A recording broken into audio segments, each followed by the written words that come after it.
Oh, stories! The concepts of time and history are very well seen in all kinds of media. I mean, they are the very foundations of a good story. Every good story needs a beginning, development and end. And, well, what other reason would you need to play a game than to appreciate a good story? You don't need to answer. And that increases when your series is successful and spans a lot of entries. Your public will want to see what's the chronology, in which order they should watch to understand the tale you want to tell. Some franchises just go with the regular. The first is the first, and the last is the last. Some just go with, well, we have a bunch of prequels in the middle, but that's that. And then there's also the abominations, with multiple timelines and canons. And then there's Kingdom Hearts! Nomura, please get some help!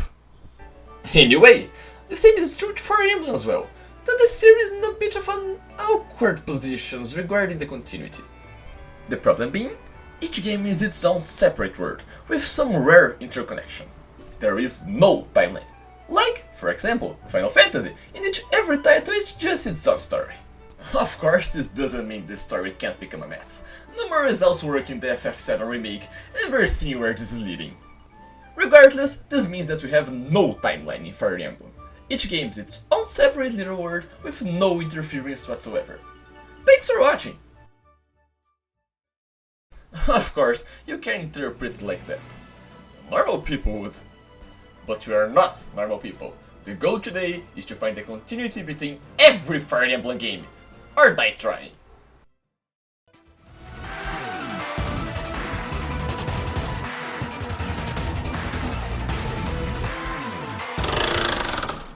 Let's begin with the simple part. That is, what's already canon. Most games in Fire Emblem are not connected with each other, but some of them actually are. The fanbase usually refers to these words by calling them the name of the continent they're in, so that's what we will be using. Let's begin by where it started. The first Fire Emblem happened on the continent of Arcania. This is the only continent that got remakes, so we'll just use them. This timeline includes Shadow Dragon, Shadows of Valentia, and New Mystery of the Emblem, in that order, but also includes Awakening, which happens 2000 years later. I think it's safe to say that we don't have a game in between. Yet, at least. Woo! And the Fire Emblem anime is also there. The 4th and 5th game, Genealogy of the Holy War and Tracer 776 are in the Draug continent. Following, we have Binding Blade and Blazing Blade in Elib. And then we have Sacred Stones in Magvel, concluding the GBA games. Going to the 3D era, we have the Radiance game, Path of Radiance and Radiant Dawn, as part of the Tellius era. Then we have a long part with remakes and Awakening until we arrive at Fates, which... Fates continent does not have a name. Well, then we have Fates. You know, the one they forgot the lore at home. And after that, the final one, Treehouse, in the continent of Fodlan. But that's not all. We also have the spin-offs. We have the continent of Heroes, which is called Zenith. The continent of Warriors, which also has no name. And, last but not least, the continent of Tokyo Mirage Sessions, which is called Asia. You might have heard of this one in other games. Well then, there we have it. The whole canon timeline is beneath us. That was boring and unnecessary, so let's just jump to how it can be interconnected with each other. The thing is, although these continents and stories are not connected, they still have a lot of similarities that we can use to connect each other and make our full timeline. For example, we can think about which games have dragons and unite them all into a single unified canon. The problem is, all games have dragons, so we need to find something else. But you can, however, pinpoint a specific dragon. In case, Naga. Naga is the almighty dragon goddess of the Arcania games, but she's not exclusive to Arcania. In fact, she's also the most powerful deity of the Jugdraw platoon. Considering she's not the only god in Jugdraw, but is the only one in Arcania, we can maybe assume that the other ones have pretty much died of natural causes.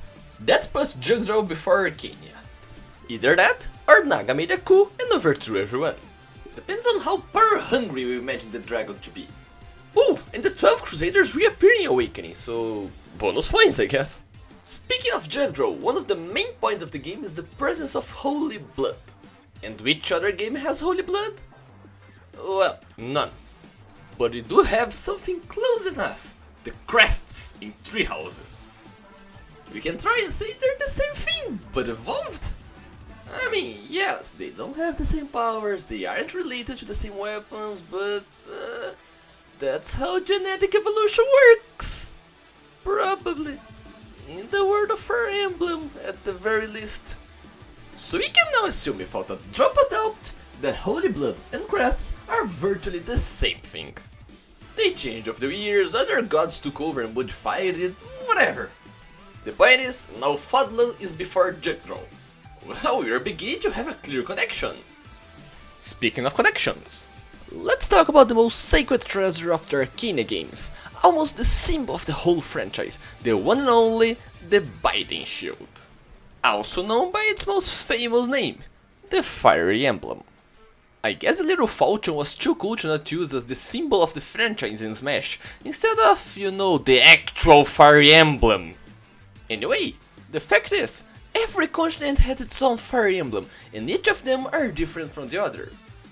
Except for one, the Binding Shield itself, which also appears in the Warriors games. It has another name, now called the Shield of Flames, but it's the same thing, really. Perhaps, like the countries of Arcania changed to Elise, Pledja and Ragnarok in 2 Millennium, as time passed, they also changed into Aetolis and Greenstone. That will put Warriors sometime after Awakening. Speaking of which, the shield also has another appearance, and that is in the Wii U version of Monster Hunter Frontier G. Is Monster Hunter now canon to the Fire Emblem universe? The game also has Chrome and Lucina sets, so screw it, I'm going with yes. Now Monster Hunter is between Awakening and Warriors. Actually, Project X Zone also has Chrome and Lucina, so that's now after Awakening too. Is Rathalos some reincarnation of Grima now? Does Monster Hunter have an actual timeline? God knows, I've never played it. Regardless, moving on. Let's keep our eye on Awakening. Most games make the enemies just old regular armies, but a few of them also play with the supernatural. Oftenly, the undead. They are the reason in Awakening, but also the Whites in Shadows of Valentia, which is already the continuity, and in Sacred Stones. I'll open a parenthesis here and say that these are not the only game with undead enemies. We can find some in specific scenarios in Blazing Blade, Fates, and Tree Houses. However, these are not commonly found enemies, appearing under very determined circumstances. So whatever. The point is, Sacred Stone has zombies, so it's the same timeline. But where? Well, we can think about the types of undead monster creatures you have. In Awakening, we only have your regular old zombie, the Reason. Sacred Stones, however, has the zombie, the giant spider, the floating eyeball directly from the Kirby Nightmares. This leads me to believe that the Reason have evolved along the years, and they spawned other horrific abominations to curse the land. Therefore, Sacred Stones is after everything we currently have in the timeline. Also, think back to the shield. Shields break and get lost or whatever, but the stones stay and pass the test of time. What does that mean? That the shield is gone for some reason by this point, but the stone didn't just survive. Each country took one of them. Yes, ladies and gentlemen, my point is, the gemstones from Arcania and the sacred stones from, well, Sacred Stones are one and the same. Another mystery randomly solved. Let's still think about Awakening and Arcania overall, because it seems everything ties to that in the end. We also have Tokyo Mirage Sessions. It has literally Arcanian characters, so it's at the end of the line. Not much of a secret here. Now to another continent, that is Telios. Telios is in a bit of a weird spot in the timeline. It's quite hard to find a connection of Telios to anything else. The Lagus tribes are different from anything within the series, the magic, the promotions, the weapons and— oh wait, Ike has a fucking descendant in Awakening! Yes, Priam, one of the biggest mysteries in the series. Is that how I say his name? Some people say that Priam might be mistaken or lying and that he has nothing to do with Ike, but that's not my point to judge, and hell, he has a Ragnell too, so that matters little. The sword is there, so it's another connection to Telios. I should do a video on Priam one day to talk about this actually. Regardless, let's put the games at the beginning of our timeline. Now we only have a few games left, so let's get back to one of these, one of the biggest question marks, Fates, because, hell, the game has no lore. However, we do have one or two links. The first is, guess what? Awakening. Because even the games that come after Awakening tie with Awakening. Everything's Awakening. Regardless, in the least free DLC you had for Fates, Chrome himself says that he heard stories about the mythical countries of Lore and Hoshido in a book or something. Is Chrome able to read a book? So there it is, Fates is before Awakening. However, we have a lot of continents before Arcania already, so where in the goddamn world is Fates now? The answer is surprisingly simple. We all know that Fates has no lore, no build-up, no world building, nothing that makes sense, nothing that's developed upon. Truly a disgrace for the fanfiction community. However, what if I say that's all on purpose? The Fate doesn't have lore for an actual reason, because it has a hidden, obscure lore that ties everything together. Prepare yourself and look at this.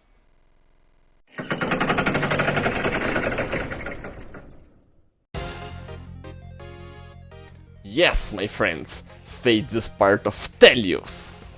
The reason why nobody ever knew the existence of Nor and Hoshido is because, well, they're beyond Hatari. Nobody even knew that Hatari exists in the games, there's no way they know what's beyond that. Hatari itself even thought they were alone in the world for the most part of the games. Alright then, assuming Fates is indeed a part of Telios, would that put Fates before or after the Radiance duology? After all, the games have straight up no connection, aside from an Ike amiibo appearing randomly if you pay too much. What is it then? Luckily, I have a theory. The wolves. The wolves are the only thing connecting Telios and Fates. In fact, these are the only two games where wolf species appear at all. This is another connection that we can make between these games. However, Telios has wolves, lions, cats, hawks, heroes, and Fates has foxes and wolves. Why such discrepancy? What happened? The logical explanation is that the wolves are native to Nor, which is the closest region to Hatari, also native to wolves. That would mean that the continent of Telios would have fox lagos too, they're just beyond Hatari, in Hoshido, where nobody ever decided to go. But this is just what the media tells you, so they can hide the ugly truth. The true reason is that the wolves decimated the foxes. There are no more foxes in Telios because the wolves, in the distant past, destroyed them all in the war. War, exactly. But war? What could have caused this? Well, that's simple. The events of Fire Emblem Fates. Conquest. What leads to the Radiance game is not Fates as a whole. It's just the Conquest route. My friends, we'll need to split paths if we're going to have a whole perspective in this timeline. So, we've concluded the Fire Emblem timeline is more than a linear path. It's a prism of endless possibilities. Follow me and ponder the question... No. Anyway, let's think then. Which games have split paths that we can safely assume that can generate new endings? Sacred Stones and Blazy Blade have some splitting paths, like the Eliwood and Hector mode, Eric and April mode, but they don't really change the outcome, so whatever. The two games that can split everything are then Fates and Three Houses. For Fate, we have established that everything that comes in the huge-ass timeline we made is a product of Conquest and the Great Fox Massacre of Nor. This also influenced the heavy European Middle Age style of kingdoms in literally every other game in the series. Which means that, for the Birthright continuity, we need the games with a Japanese style in its kingdoms. And there are none. Alright, that's a lie. There is, for example, Chonsin in Awakening. But that's not the dominant style that would result from a Hoshidan victory in Fates. That means then that we actually have no games in the Birthright continuity. Also, we have no other games where foxes are prevalent, so another blow to the Hoshidan community. But for Revelation, well, Revelation features the kingdom that cannot be named, Vala. According to the lore, if you say the name outside of there, you'll instantly perish. I can, however, say its given name, because I'm already dead inside. The point is, Vala is a hidden paradise, kind of destroyed and previously filled with dragons. Well, after that Nankus is defeated in Revelation, something needs to happen to the piece of land, so I'm going to assume that the dragons started living happily once again in there, which would make the place once again a hidden dragonland. And what if, as the years passed, they tried to get back to the mainland with humanity, only for a war to break out and they once again be separated in this other land, with only a gate connecting the worlds? Like a dragon gate? Yes! I'm saying that the land of Vala is whatever's behind the Dragon's Gate, central point in the history of Blazing Sword. I never forgot Elib. Elib's after Fates, when it splits the paths and becomes Revelation, where the dragons boomed again, and then their scoring happened. Hell, the name of the Altrium Gate in Fate is called Dragon's Gate! Oh god, it all makes sense! Anyway, so that's one split path resolved, but we still have the one in Fodlan. Which brings me back to TMS. I said it was at the end of the line and had no secrets, but I lied! Let's think about it. TMS is supposed to be the sequel to Arcania, because all the characters from the past are featured in there. Except they aren't! I mean, come on! Look at Chrome. This is not Chrome. This is a goddamn edgelord trying to pass us Chrome. Alright, what I mean is, this is Chrome, but not the Chrome we knew. This is a Chrome from an alternate timeline. Tokyo Mirage Sessions is not a part of the timeline we were discussing, because all the people we know are now different. But where does it fit then? Well, the world of TMS is the most technological there is, so we believe that we had a lot of advancements in society and science. What is then the most advanced we had in Fire Emblem? Agarthans! Those who slither in the dark, the underground rave club! And, for a while, in the Crimson Flower route, they side with Edelgard. She stole their secrets! Tokyo Mirage Sessions is a product of a warped future, one where things happen in a different way than the ones we know. And that's a direct product of the Crimson Flower route. Edelgard's actions made scientific progress possible. Edelgard is responsible for the creation of society as we live today. Which means that, if it wasn't for her, we'd be living in a world with magic tomes and flying horses. Thanks, Edelgard, for murdering my dream! So where does the rest of it fit? We have Genealogy spearheading the rest of the timeline, now floating in space. Genealogy, however, has a distinct trait that the church of the game, the cult of Loptos, isn't some good organization, or even one pretending to be good with a dark past. They're just straight up evil and offer children as sacrifice. Fun! But what if that's an evolution of the Church of Sirius? What if, in the ending that the church got more sidelined, they ended up turning to darkness, corrupting their own values to stay relevant? Well, Byleth becomes the Archbishop in the Azure Moon ending, so it's definitely not that. Perhaps then, that's the outcome of the Silver Snow ending, where the previous Archbishop has perished, and Byleth now rules the whole land, leaving no space for the Church of Sirius. Of course, you can marry the Pope and she survives, but that's another branch now. With that, we have the final branches into place. To top it all, there's only Zenith, with heroes, but that's quite simple. Askr has a huge ass library telling the past, present and future of every continent, including their own. They're the most far away possible in the timeline, the most distant future. Which means they're even the future of our present reality, the so-called World of Steel. Heroes can also work as a parallel to the timeline, a world that oversees it all, and in our honesty, that works even better. However, if we assume that, then we are assuming that the timeline isn't one and only for every game. So we need to just murder what's right for the sake of a good timeline. The final piece of our puzzle is Smash. How would so many heroes battle in the world of Smash, coming from different points in time, without the powers to open portals like Casker? How are they alive at the same time? Well, the answer is simple. They're not! They're all dead! Smash is the afterlife! And with that, it's also done! Our perfect gospel of truth, the sacred timeline of the Fire Emblem series. No one shall ever question our knowledge again.